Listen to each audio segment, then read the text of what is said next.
कैसे हो आप सब? जय श्री कृष्णा। आज पूर्णिमा है तो हम सत्यनारायण भगवान की कथा कर रहे हैं। चलिए कथा सुनते हैं।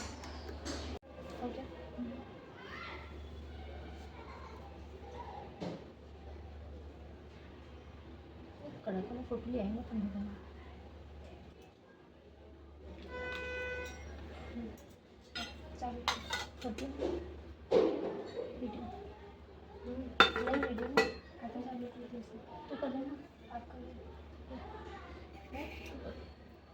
अब रुक दो, टाइम लैप्स चालू कर दो।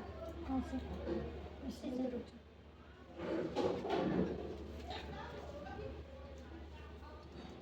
भगवान की जय।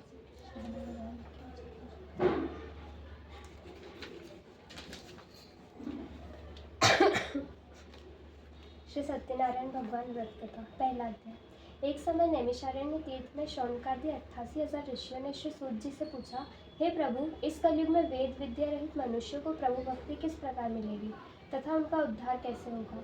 इसलिए हे मुनिश्रेष्ठ, कोई ऐसा तप कहिए जिससे थोड़े समय में पुण्य प्राप्त होवे तथा मनवांछित फल मिले। वह कथा सुनने की हमारी इच्छा है। सर्वशास्त्र ज्ञाता श्री सूत जी बोले, हे वैष्णवों, मैं पूज्य आप सबने प्राणियों के हित की बात पूछी है। अब मैं उस श्रेष्ठ व्रत को आप लोगों से कहूँगा, जिस व्रत को नारद जी ने लक्ष्मी नारायण से पूछा था और लक्ष्मीपति ने मुनिश्रेष्ठ नारद से कहा था। सो ध्यान से सुनो। एक समय योगीराज नारद जी दूसरों के हित की इच्छा से अनेक लोकों में घूमते हुए मृत्युलोक में आ पहुँचे। यहाँ अनेक योनियों में जन्मे हुए प्रायः सभी मनुष्यों को अपने कर्मों द्वारा अनेकों दुखों से पीड़ित देखकर सोचा कि इस यत्न के करने से निश्चय ही प्राणियों के दुखों का नाश हो सकेगा। ऐसा मन में सोचकर विष्णुलोक को गए। वहाँ श्वेत वर्ण और 4 भुजाओं वाले देवों के ईश नारायण को देखकर, जिनके हाथों में शंख, चक्र, गदा और पद्म थे तथा वरमाला पहने हुए थे, स्तुति करने लगे। हे भगवान, आप अत्यंत शक्ति से संपन्न हैं। मन तथा वाणी भी आपको नहीं पा सकती। आपका आदि मध्य अंत नहीं है। निर्गुण स्वरूप सृष्टि के आदि भूति व भक्तों के दुखों को नष्ट करने वाले हो। आपको मेरा नमस्कार है। नारद जी ने इस प्रकार की स्तुति सुनकर विष्णु भगवान बोले, हे मुनिश्रेष्ठ, आपके मन में क्या है? आप किस काम के लिए आगमन हुआ है? निसंकोच कहो। तब नारद मुनि बोले, मृत्यु लोक में सब मनुष्य जो अनेक योनियों में पैदा हुए हैं, अपने अपने कर्मों के कारण अनेक प्रकार के दुखों से दुखी हो रहे हैं। हे नाथ, मुझ पर दया रखते हो तो बतलाइए कि उन मनुष्यों के सब दुख थोड़े से ही प्रयत्न से कैसे दूर हो सकते हैं। श्री भगवान जी बोले, हे नारद, मनुष्यों की भलाई करने के लिए तुमने बहुत अच्छी बात पूछी है। जिस काम के करने से मनुष्य मोह से छूट जाता है, वह मैं करता हूँ।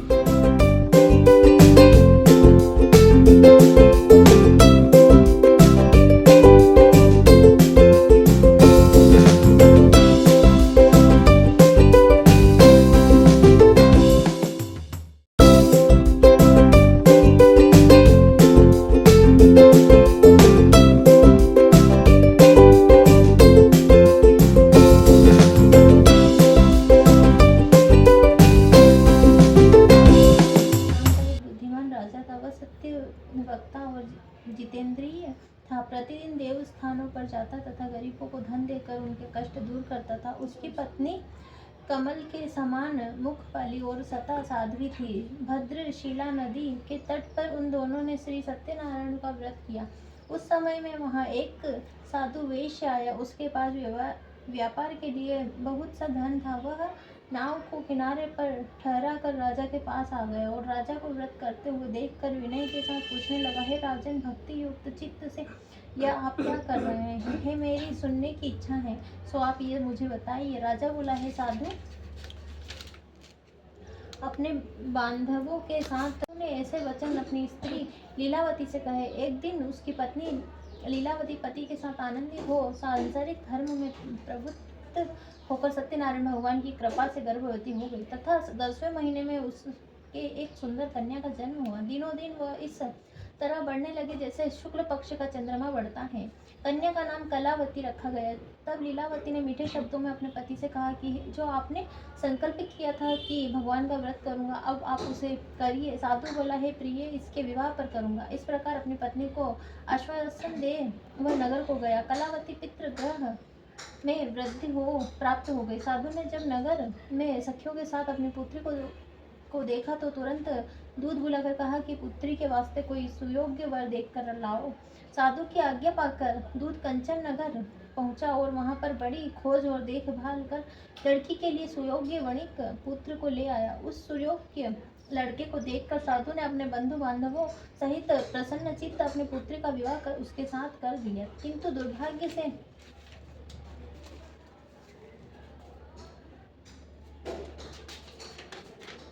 विवाह के समय भी उस व्रत को करना भूल गया। तब श्री भगवान क्रोधित हो गए और श्राप दिया कि तुम्हें दारुण दुख प्राप्त होगा।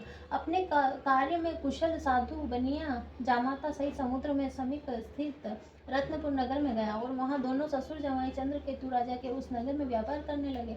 एक रोज भगवान सत्यनारायण की माया से प्रेरित कोई चोर राजा का धन चुराकर भागा जा रहा था। किंतु राजा के दूतों को सत्यनारायण की माया से प्रेरित कोई चोर राजा का धन चुराकर भाग जा रहा था। किंतु राजा के दूतों को आता देखकर चोर ने घबराकर भागते हुए राजा के धन को वहीं चुपचाप रख दिया जहां वो ससुर जमाई ठहरे हुए थे। जब दूतों ने उस साधु वैश्य के पास राजा के धन को रखा देखा तो वे दोनों को बांध कर ले गए और प्रसन्नता से दौड़ते हुए राजा के समीप जाकर बोले, यह दो चोर हम पकड़कर लाए हैं, देखकर आज्ञा दे। तब राजा की आज्ञा से उनको कठोर कारावास में डाल दिया और उनका सब धन छीन लिया। सत्यनारायण भगवान के श्राप द्वारा उनकी पत्नी भी घर पर बहुत दुखी हुई और घर पर जो धन रखा था चोर चुरा ले गए। शारीरिक व मानसिक पीड़ा तथा भूख प्यास से अति दुखित हो अन्न की चिंता में कलावती एक ब्राह्मण के घर गई। वहां उसने सत्यनारायण भगवान का व्रत होते देखा, फिर कथा सुनी तथा प्रसाद ग्रहण कर रात को घर आई। माता ने कलावती से कहा, हे पुत्री, अब तक कहाँ रही, वह तेरे मन में क्या है? कलावती बोली, है माता, मैंने एक ब्राह्मण के घर श्री सत्यनारायण भगवान का व्रत देखा है। कन्या के वचन सुनकर लीलावती भगवान के पूजन की तैयारी करने लगी। लीलावती ने परिवार और बंधुओं सहित श्री सत्यनारायण भगवान का व्रत पूजन किया और वर मांगा कि मेरे पति और दामाद शीघ्र आ जावे। साथ ही प्रार्थना करना कि हम सबका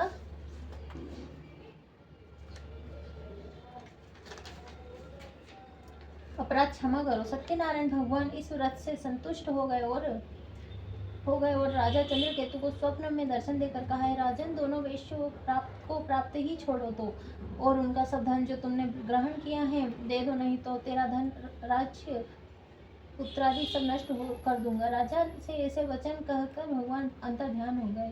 प्रातः काल राजा चंद्रकेतु ने सभा में अपना स्वप्न सुनाया, फिर दोनों वणिक पुत्रों को कैद से मुक्त कर सभा में बुलाया। दोनों ने आते ही राजा को नमस्कार किया। राजा मीठे वचनों से बोला, है महानुभावों, भाविवंश वेश्य का कठोर वचन सुनकर भगवान ने कहा, तुम्हारा वचन सत्य हो दंडी। ऐसा कहकर वहां से दूर चले गए और कुछ दूर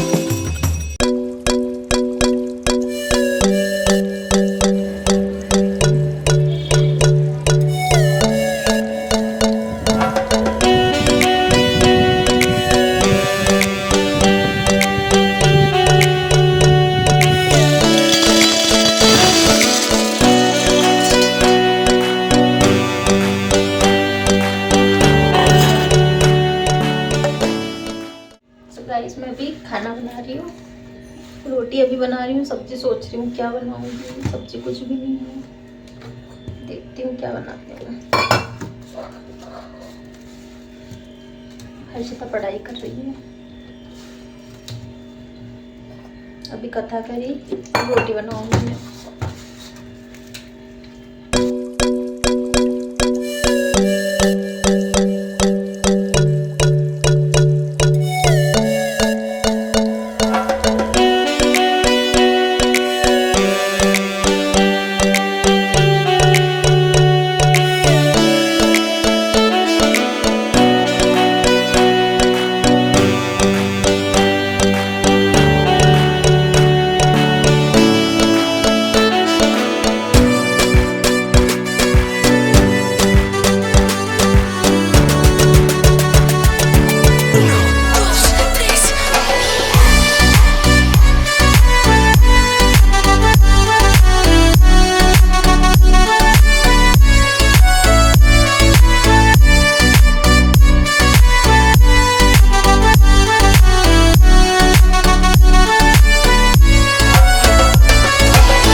के रात के 10 और अभी हम लोगों ने खाना खाया है जस्ट। पापा मम्मी और मैंने, भैया गए बाहर।